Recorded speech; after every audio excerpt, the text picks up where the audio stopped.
Interestingly enough, Mariana Springs, who heads up BBC Verify, she got her job by lying on her CV. And link, Rachel Reeves, the Chancellor of Great Britain, also lied on her CV. She said that she was chief economist at the Bank of Scotland. Impressive. Whereas in fact, she was the bint with the sash at the retail bank Halifax that says, "What can we help you with today?" when there's a massive queue, and doesn't do anything about it. Sometimes this government stoops to such sickening lows, I almost wonder if they're attempting to destroy the country. Take Slippery Starmer boasting about selling out the United Kingdom to Blackrock, posting a picture and proudly tagging in his lying, treacherous, fake Chancellor Rachel Reeves, whose web of lies casts so many doubts on the truth of her own life. We can certainly not trust her not to bankrupt the country. And to be honest, I believe that's where things are heading. It's all part of the globalist agenda, backed by sinister groups like the World Economic Forum.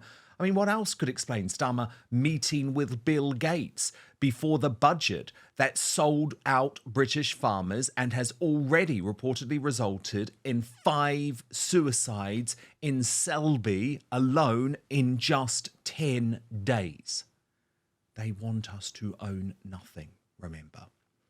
And what else could explain Starmer decimating our defence forces at the same time as he commits to an unwinnable and frankly pointless war in Ukraine? Let me tell you about Blackrock. They are massively invested in industries all over the world and are pushing societal change by force. Larry Fink basically says democracy is messy and people need to be forced to do as they are told. Our major industries are consolidating under a few global corporations which are now so powerful they control countries through debt.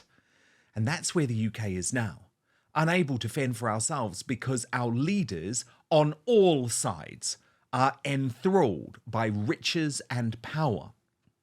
A country owned by a few corporations who control land and energy is not free. And as people, we are no longer free. Meanwhile, the MSM tries to pretend we don't have a charlatan as Chancellor.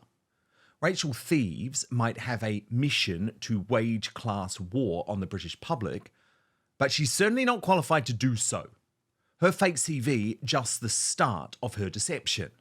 Yet still, the crooked and corrupt legacy media have refused to ask even one question of Starmer or Reeves about her very dodgy past. Katie Hopkins sums it up perfectly. Interestingly enough, Mariana Springs, who heads up BBC Verify, she got her job by lying on her CV. And link, Rachel Reeves, the Chancellor of Great Britain, also lied on her CV. She said that she was chief economist at the Bank of Scotland. Impressive. Whereas in fact, she was the bint with the sash at the retail bank Halifax that says, "What can we help you with today?" when there's a massive queue, and doesn't do anything about it. Outside of Reform UK, only Robert Jenrick, who the dying Tories will rue not making leader, is trying to get the MSM interested, writing The Reeves Guide to Conning the Public. Fake your CV, tell working people you won't raise their taxes, squeeze them to the pips and give their money to your union paymasters. You cannot trust a word she says. But he went even further. Rachel Reeves is proving to be a compulsive liar. She's told 3 big lies. Firstly, that she wouldn't raise taxes for working people. She's just gone and hiked to them for millions of people and businesses across our country. Secondly, she said that she didn't need to change the fiscal rules. She's gone and done that and borrowed billions to fund vanity projects like GB Energy that our kids and grandkids will be paying for decades to come. And thirdly, to cover up those 2 lies, she said that she inherited a massive black hole in the public finances. It's not true, and the OBR won't stand behind it. And then in her own life, she's telling lies as well. She said that she was an economist at the Bank of England for 10 years. She wasn't. She said she was an economist at the Halifax. In fact, she was running the complaints department. Her CV is riddled with lies and half-truths. If you or I had said this in the real world, we'd be out. But in Keir Starmer's government, it's one rule for his friends and his cronies, another for everyone else. Welcome to Labour's post-truth politics. But the most Downing Street will do is not commit to keeping Thieves as Chancellor by the next election. Come on. We all know that if this were a Conservative politician, it would have been leading the news for weeks. It would have been impossible for Reeves to do her job. She would have been toast. That's why the MSM must be destroyed for the UK to be saved. Their dishonesty hurts you on a daily basis. But look, I know you know that because you're here. So now we need to convince your family members, your friends, your neighbours to switch off the British bashing corporation, woke ITV and Sly News for good. Thank goodness, though, for the strong citizen journalism on X. Take this from Cut My Tax UK. Now it turns out that Ms Reeves failed to undertake any impact assessment of her family farm tax proposals at all. She relied instead on dodgy stats from far-left high-tax fanatics, Advani and Sammers, and didn't even consult the Ministry DEFRA. No wonder she now looks stupid. As Sharon Davies said, I feel a resignation coming on. Now, look, I know we live in hope, but sadly, Sharon, I don't. Because the establishment, deep state and MSM have decided that Reeves needs to be protected. She is far too important a part of the globalist agenda to destroy our economy to be sacrificed. Elon Musk isn't the only one correctly summing up the situation with UK politics accurately by suggesting all establishment parties in the UK will get crushed in the next election. His father, Errol, is speaking more sense about what is happening here from South Africa than virtually anyone in the MSM watch. Because they're going to be pretty intense. Well, first, let me say, I think England has gone back to the Tudor times, not America. You've just gone back 400 years with this government that you've got. Look, I don't think Elon gives the British government a second thought. I mean, he has made these pronouncements that everybody has seen. I probably made the same pronouncements. He's just in a position that people listen to him. So, you know, the two-tier policing system is quite obvious. The craze to increase taxation in America, in the UK is obvious. You know, the sort of things they're doing, the opening up of the borders, providing four-star accommodation for people from third world countries at the expense of British people is, you know, it's obvious. So, you know, I would say that, you know, any sensible person would say, what the heck, you know, this is England. How am I ever going to go to England again? Looks like England's out for the future. So that's what people outside England would be saying. In short, from your perspective, from your point of view, there's really nothing that Keir Starmer can do to build a bridge. No, he needs to resign. He needs to resign before 4 years. I think he needs to resign in the next 3 months. And the other thing is, you know, the things that these people that he's put into cabinet posts have said about Trump are not gross. They are way beyond gross. So in the past, if somebody had said things like they've said about Trump, it would really be a dueling matter. So if somebody had said things like that a couple 150 years ago, they would be challenged to a duel to the death. Sorry, I'm just envisaging David Lammy in a duel. He'd be finished. Andrew, I didn't know what had hit him then, did he, during those truth bombs dropping? But look, I'm going to keep the pressure on Reeves because we can't trust the MSM to do their job anymore. Now, my superstar panel.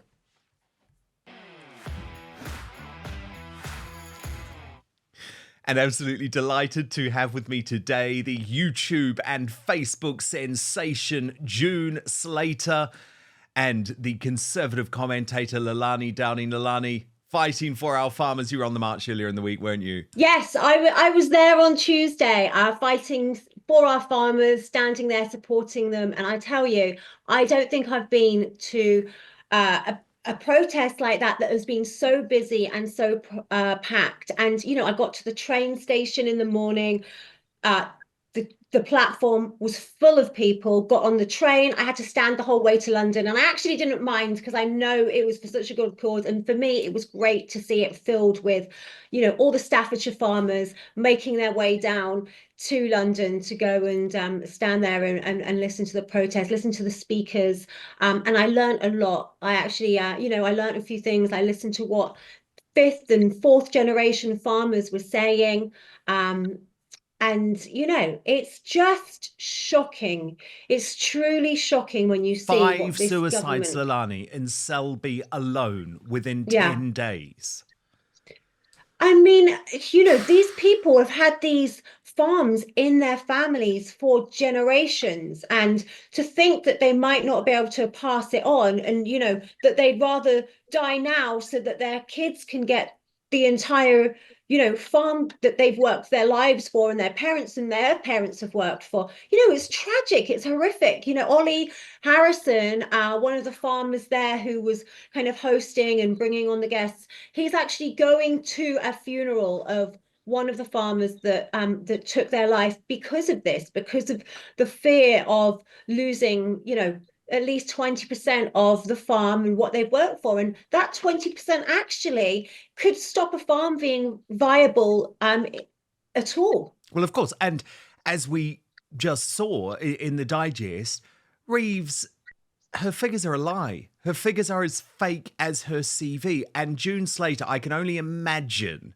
your blood boiling as you see her smirking next to Slippery Starmer, meeting with Blackrock and boasting about it. I mean, they're not even trying to hide their agenda, June, are they? Well, he did say in an interview with Emily Maitlis, she asked him if he preferred Westminster or Davos, Yes. and he answered in an instant, oh, Davos, because you can get things done.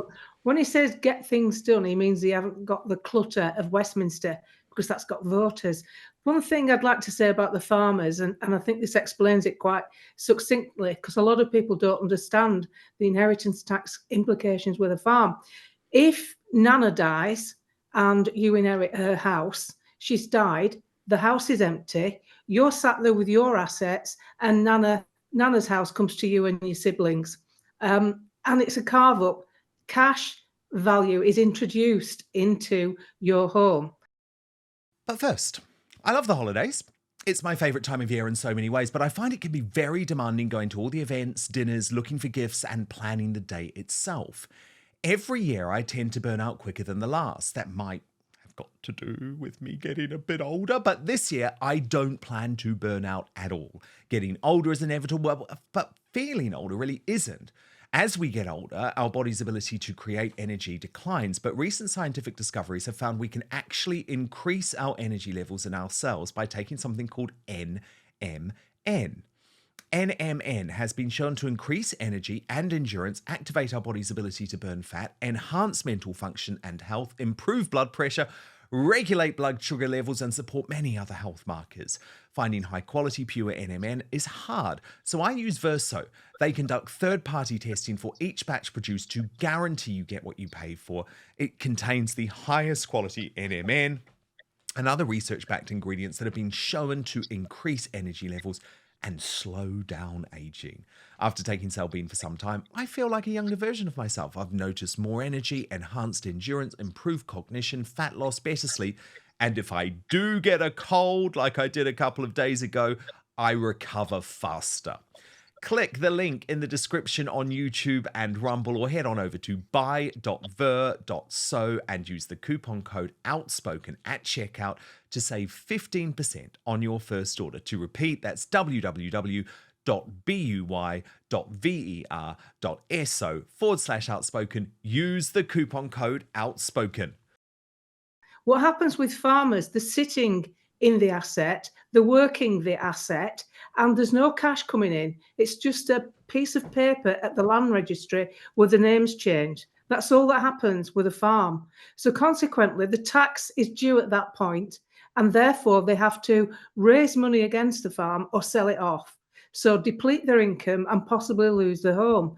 That's where it's grossly unfair, because there's too many things tied into it. And how politicians who can sit there in their stuffed shirts and suits, and many of them city politicians, haven't got a clue about country living, can turn around and subject farmers to this kind of future, this foreboding. No one should go to work with a sense of foreboding. That twit on LBC, James O'Brien, oh, let's crunch the figures, let's crunch the figures. How dare he sit there, a well-nourished to the point of being plump announcer for a 2-bit radio show, saying that this is okay for farmers. He's never done a proper day's work in his life. I'd like to see him stuck on a hillside, freeing a sheep from a frozen bog with nothing but your bare hands and a few tools and your little quad bike and a miner's lamp on your head to try and see what you're doing to save your stock, because that's how you earn your living. I think it's absolutely abhorrent what's happened to the farmers. And also, and this is why I think people like Rupert Lowe are so important, because he's stuffing it right up DEFRA in Westminster, because he knows more about farming than the graduated young people they've got working in DEFRA. You know, that you can't study modules at university and expect to think you understand farming. To understand farming, you need to farm. And these stuffed shirts are implementing these taxes on the farms, not because the farms deserve it. Oh, because they've got to fill a black hole in the NHS because they're paying diversity, equity and inclusion managers 75 grand a year across the country. Well, yeah, and not to mention the £9 billion that Rachel Reeves decided to throw at train drivers so they can be paid £75,000 a year. Dan, can I say as well, it's just come out today in the Express front page that the government are actually giving 500 million to foreign agriculture projects. You know, that's what they're hoping to raise per year from this inheritance tax theft and raid of our farmers. That's what they're trying to, you know, so to me, it's not even about the money. This is about a land grab.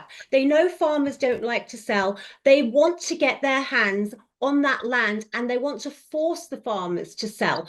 You know, whether they're going to use the land then for building projects, solar farms, wind farms. At the moment, at least there's that incentive for those farmers to keep that land solely for farming. Because obviously when it goes to a solar farm, when it goes to a wind farm, when it gets sold to someone like me who wants to ponce about on horses and have hobby chickens, it's no longer a farm. It's no longer used for farming or agriculture. But this, then, you know, it takes away their incentive to keep it for producing food for this nation, which is actually one of the most important things, you know, we should be doing. As Ollie Harrison, to quote him, he said, you know, you and I, we might go to a doctor, once a month, once a year, once every 6 months. To me, I haven't been to one in years, but I need food on my table 3 times a day. Where does that food come from? It comes from our farmers, and we really do need to be looking after them. You know, it's not. Oh, I know, but it's the opposite. I mean, they're not looking after them. They're not even coming close to looking after them. She is trying to destroy them, and it is all part of this wider plot. And I just think it's disgusting. But June, how do you feel about the fact that this is clearly someone who is illegitimate anyway, shouldn't be in the job, given she's had to fake her CV, given the revelations that are coming from her former colleagues about the fact that she was potentially sacked because she was working on party political business at the time when she claimed to be an economist. And June, the mainstream media have decided this isn't a story worth covering. This isn't a story even worth asking the Prime Minister or Rachel Reeves directly about. Well, they're bound to kind of cushion it a bit because, unfortunately, the media, it's all owned by the same 6 companies who are all part of the Blackrock movement, as it were. The trouble with people like Rachel Reeves and, you know, Vrede with Angela Reda, the trouble with these people, they get credited because they're thick. I mean, she's thick. I'm sorry, but my husband could run rings round her with facts and figures and a balance sheet. She is clueless. And this woman is in charge of the Chancery. I mean, obviously, the Bank of England has an awful lot of input because it's been made into basically a Tony Blair-style quango. It runs separately. It didn't used to run separately to be part of the government. And now it's got its own agenda, which again is globalism. So we're scuppered everywhere we go. But the one thing I would say, there's a lot of companies owned by Blackrock that are tanking with the diversity, equity and inclusion. Big corporations who are, you know, electric vehicle manufacturers, Silicon Valley. They're not announcing it. They're not going to make a song and dance about this, but they're not going forward with this DEI in the future. So obviously, merit and meritocracy will start to blossom. So I'm not too worried about Blackrock being open and above board and being able to be seen, because you better be able to see your enemies than trying to convince people that these places exist. Some people don't even understand the importance of these mega corporations and just how much control they have. But we know that Keir Starmer is a lackluster politician who's focused. We are running the country on the back of his ego. This is a vanity government who will not be told that they're getting it wrong, who is not interested in the public. We are a tax farm. Britain is a tax farm. And all they look at us for is how can we get more from them? Big time.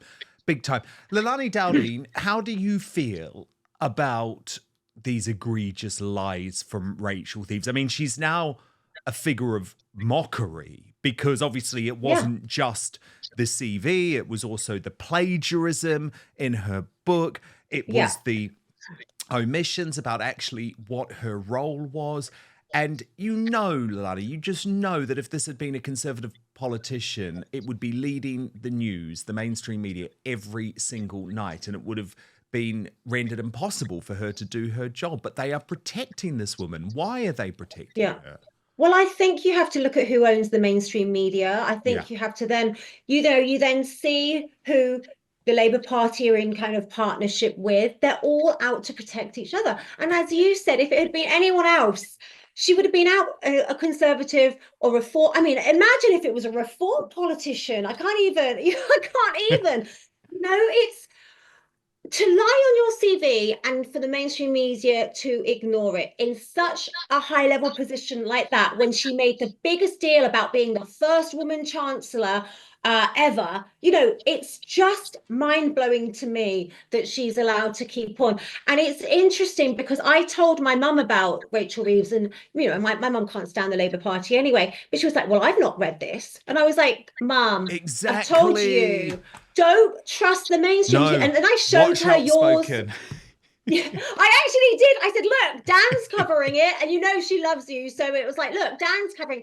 She's like, well, it must be in the mainstream tomorrow then. I said, you wait and see. If it gets covered, it will be covered in such a tiny way. 100%. And this is why you can't trust the mainstream anymore. No, you can't. The BBC only wrote about it, Leilani, because Lee Anderson had raised it in Parliament. The Times newspaper today, the ultimate establishment shill newspaper, it's so interesting you mentioned Reform UK. They're targeting their young MP, James, for a mistake that he made years and years ago, that he has been punished for, that he's spoken about, and they are trying to destroy him as a result. But the Chancellor, the person who's actually the Chancellor, they can just ignore. It's all astonishing, but that's why I'm going to keep on this story.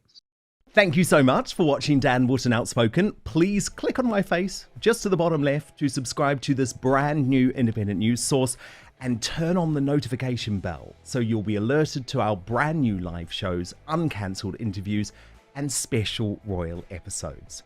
Outspoken is also now available as a podcast, so you can listen to the show every weekday on the go, wherever you are.